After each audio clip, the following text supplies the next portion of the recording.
आज अंतर्राष्ट्रीय साक्षरता दिवस है। पहली बार 8 सितंबर 1966 को साक्षरता दिवस मनाया गया और इस साल साक्षरता दिवस के 50 साल पूरे हो रहे हैं।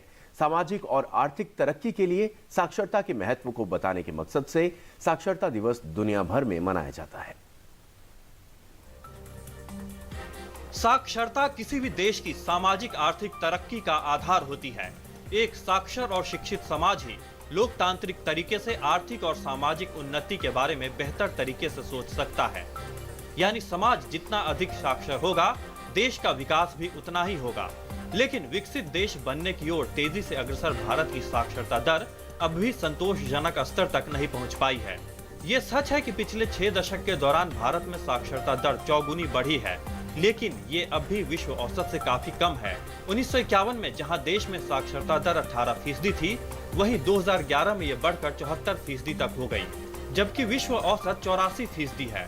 एक सच ये भी है कि दुनिया के तमाम देशों के मुकाबले निरक्षर लोगों की सबसे अधिक तादाद भारत में ही है। भारत के कई राज्यों में साक्षरता दर औसत से कम है।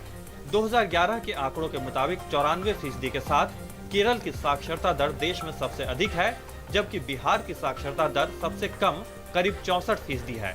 विकसित भारत के लक्ष्य को हासिल करने के लिए देश के सभी राज्यों को शिक्षा और साक्षरता के मोर्चे पर अच्छा प्रदर्शन करने की जरूरत है। देश में पुरुष और महिला साक्षरता दर में अब भी करीब 16% का भारी अंतर है। पुरुष साक्षरता दर जहां 82% है, वहीं महिला साक्षरता दर महज 66% ही है।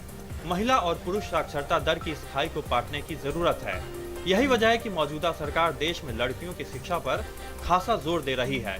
बेटी बचाओ बेटी पढ़ाओ जैसी योजना चलाने के अलावा देश के सभी स्कूलों में लड़के और लड़कियों के लिए अलग अलग शौचालय की व्यवस्था की गई है, ताकि अधिक से अधिक तादाद में लड़कियां स्कूल जा सकें। गौरतलब है कि स्कूलों में अलग शौचालय न होने की वजह से काफी तादाद में लड़कियां बीच में ही पढ़ाई छोड़ने को मजबूर थी। इसके अलावा देश में अनुसूचित जाति, अनुसूचित जनजाति, अल्पसंख्यक और अन्य पिछड़े वर्ग जो हमारे देश की जनसंख्या का एक बड़ा हिस्सा है, उनमें साक्षरता दर अब भी औसत से काफी कम है। ऐसे में इन समूहों को साक्षर बनाने पर विशेष ध्यान देने की जरूरत है, ताकि राष्ट्रीय लक्ष्यों को हासिल करने की दिशा में हम तेजी से आगे बढ़ सकें। निशांत सौरभ की रिपोर्ट, डीडी न्यूज।